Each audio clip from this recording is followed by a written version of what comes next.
Le ventre, siège de nos émotions. Ballonnement, troubles digestifs, ventre gonflé. Vous êtes nombreux à vous plaindre de votre ventre. Il est souvent le premier à exprimer le stress, le mal-être. D'ailleurs, nous disons bien j'ai la boule au ventre, ça me gonfle. Je suis Sandrine Belmont et je suis docteur en psychologie. Je vais vous expliquer le lien entre les problèmes digestifs, les ballonnements, le syndrome d'intestin irritable et vos émotions. Ensuite, je vous proposerai des solutions. Médecins et gastro-entérologues constatent que notre tube digestif est souvent la première victime des troubles psychosomatiques. La science nous a démontré le lien entre un état de stress chronique et des troubles de toutes sortes au niveau digestif.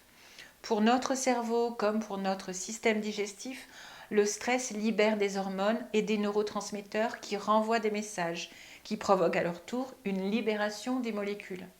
Dans ce domaine tout particulièrement, les neurosciences appuient ce que la psychologie observe, à savoir, nos troubles digestifs peuvent être en lien avec nos émotions.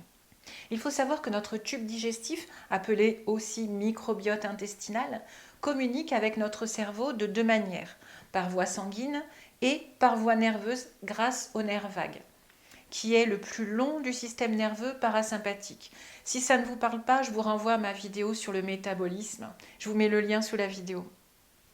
Cette communication se fait de l'intestin au cerveau, mais aussi du cerveau à l'intestin.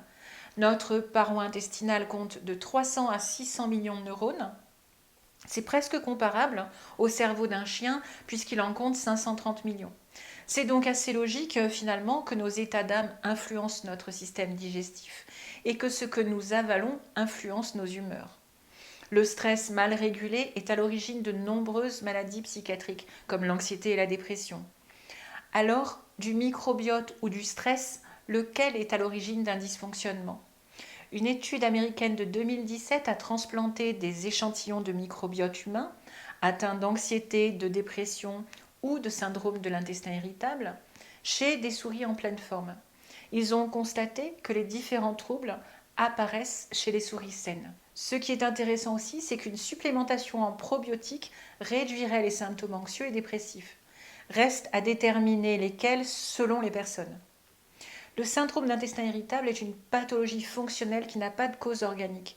Autrefois, elle était appelée colopathie fonctionnelle. Elle affecterait 10 à 20% des personnes en France et elle est une des causes de consultation les plus répandues chez les gastro-entérologues, de 30 à 50% des consultations. Les symptômes sont le ralentissement de la digestion, des ballonnements, des constipations ou des diarrhées, la perméabilité intestinale. Les études confirment que ce syndrome démarre souvent au moment d'un stress important, voire d'un événement de vie douloureux. Il est majoré en cas de stress aigu ou chronique. Donc le lien entre le stress et le syndrome d'intestin irritable est largement démontré. D'ailleurs, de nombreuses études ont montré que les traumatismes survenus dans l'enfance ou l'adolescence, comme une séparation parentale, la perte d'un être cher, des abus émotionnels, physiques ou sexuels, favorisent le développement de troubles intestinaux, entre autres.